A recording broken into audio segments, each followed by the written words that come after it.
Hey everyone, and welcome to Chapter 9. This is all about employee development.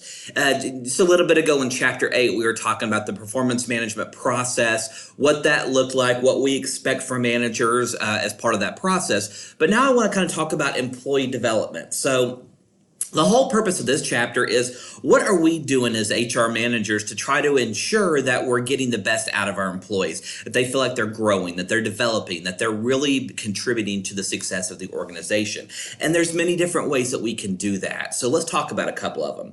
First off is, what most of us hope for throughout our careers are promotions. So let's say you're an accountant, for a pure example, and you've gotten some leadership skills, you've really mastered what you want to do in accounting.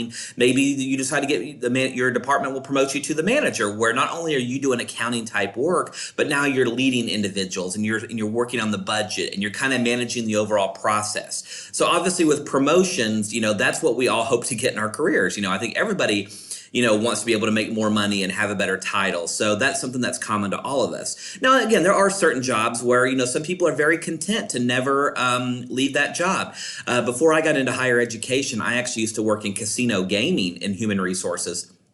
And we would have individuals who were table game dealers who would deal blackjack and craps. Well, a lot of those individuals were very content and loved what they did and never wanted to be promoted. They were happy to come in and just do the job and go home. They didn't want managerial responsibilities. And that's very understandable. And, frankly, I can't blame them. So, because, once they leave work, they don't have to think about anything else. So even though promotions are, what a lot of us strive for, not everybody looks for promotions. But what we can do is with those dealers, for example, they may not want to be promoted, but they want to have their job expanded. They want different job experiences. So, a lot of times we would take somebody who was maybe a blackjack dealer and maybe teach them the skills to do craps or roulette or, another table game. So even though they're still a dealer and they're still doing that type of work, we're expanding the job. And your book does a really good job of talking about those different enlargement of jobs, different experiences, different projects that you can work on to try to expand knowledge.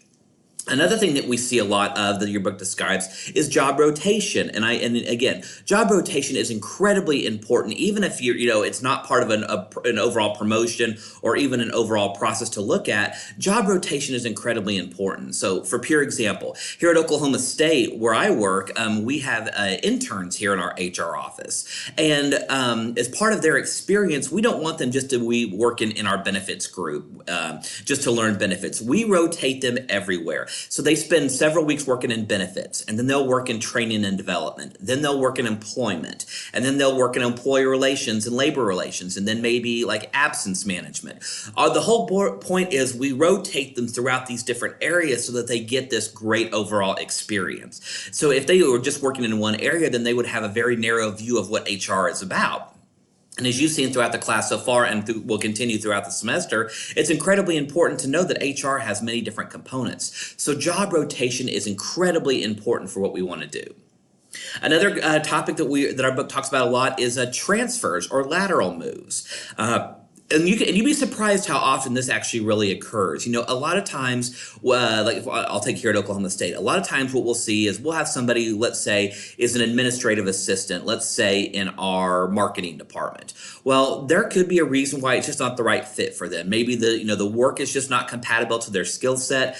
Maybe they're having they just don't get along with their boss for whatever reason. So what we'll do a lot of times is, assuming there's no major issues, we'll do a lateral transfer. So maybe they'll have the same job, but instead of having them work in marketing, maybe we move them over to finance or to food and beverage or to, our athletic department, for example. So you see a lot of lateral moves where somebody will just, sometimes people just need a change of pace. They need different managers. They need different coworkers to interact with. So you see a lot of, kind of internal transfers. The pay may be the same, the job may be the same, it just may be in a different environment within the organization. So you see that quite a bit. And then kind of the last concept that you don't see as often, but it's still kind of out there, is the concept of demotion, where somebody, instead of firing them or terminating their employment, you basically maybe give them a lower level position and maybe even take a little bit of pay away because they're just not performing. You see this a lot, if somebody's in a managerial role and, they're not an effective manager, they don't have the support of their employees. So maybe instead of making them a manager, we move them back to a frontline employee, allow them to keep their job, and they just do more frontline work, but they're not not a manager anymore.